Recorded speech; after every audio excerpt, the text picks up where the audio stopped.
Tuloy-tuloy pa rin na pagsalang ng mga ahensya sa plenary deliberation sa Kamara para busisiin pa ang pondo para sa susunod na taon.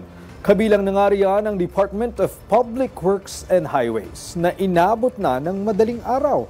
Mula sa Batasang Pambansa, si Julian Bunag, una sa Balita Live. Julian?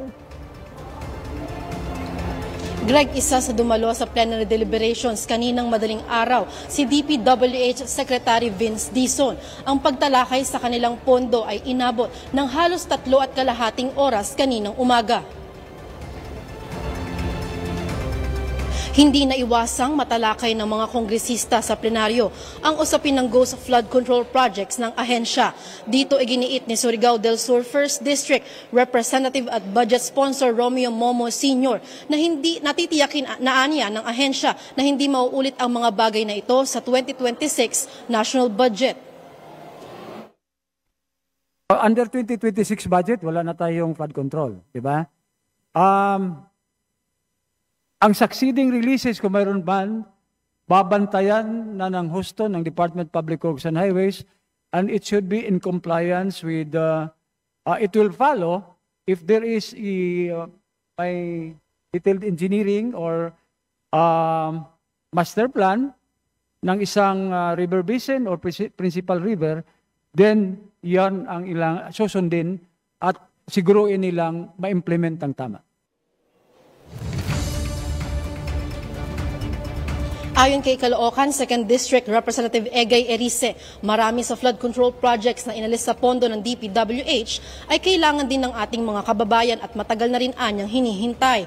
Suhestyon ng kongresista na hanapin ng mabuti ng ahensya ang mga mahahalagang flood control projects para magamit ng tama ang 80 billion pesos na unreleased fund o for later release sa 2025 GAA. Ayon naman kay Representative Momo Sr., may 18 major river basin na dumaan sa pag-aaral ng ahensya. Pipiliin din ng DPWH ng mabuti kung saan ilalaan ang natirang 80 billion pesos na pondo. Ang pagpilian niya kung aling flood control project ang mga ito ay nakasunod sa Project NOAA na isang proyekto kung saan nakikita ang susceptible to flooding areas. Sa usapin naman ng mga hindi natapos na mga proyekto ng mga kansiladong contractors dahil sa kontrobersyang kinakaharap ng mga ito, ito-terminate ng DPWH ang proyekto tsaka kukunin ng warranties ng mga ito. Ang balance nito pagkatapos na ma-inventory ng DPWH at COA ay subject for bidding na ulit. Greg, ayon kay Representative Momo Sr., marami pa sa mga flood control projects mula sa 2025 GAA ang hindi pa na-i-implement hanggang ngayon. At aniya, kapag hindi pa rin ito, nakita nila na hindi pa rin ito o non-implementable pa rin ng mga ito, magiging savings na lang ito ng ahensya at ilalaan sa mga proyekto na mas kinakailangan pa ng karagdagang pondo. Mula rito sa Kamara, balik muna sa inyo. Maraming salamat, Julian Bunag.